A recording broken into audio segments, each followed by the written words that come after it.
অবজানা তো আর ভালো লাগে না, তাই বলতেছি চলো ছাদে দেয় ঘুরে আসি।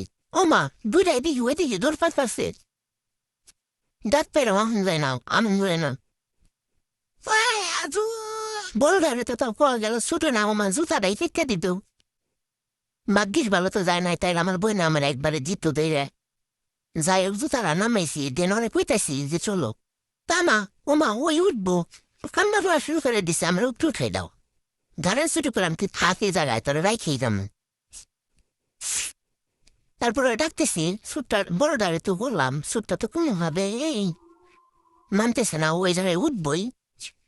পরে জোর করে ওরে নিয়ে আসলাম, পরে একটা ভিতরে দৌড় দিছে।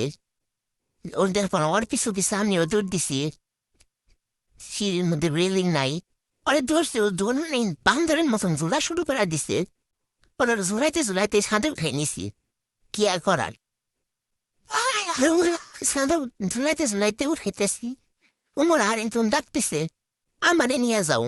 পরে দেখি না ও আসছে, ভাগ্যিস ওই যে বড় ওরে আর উঠান দিত না।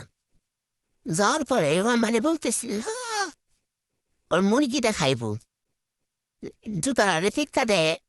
মানে কি শান্তি, কতক্ষণ পর ছাদে উঠছে। তারপর আমার যা ওই পাশে নিয়ে যাইতেছে ওর মুরগির ওই লড়াই, আমার কইতেছে ওই দিক দিয়ে পাখিটা গেছে।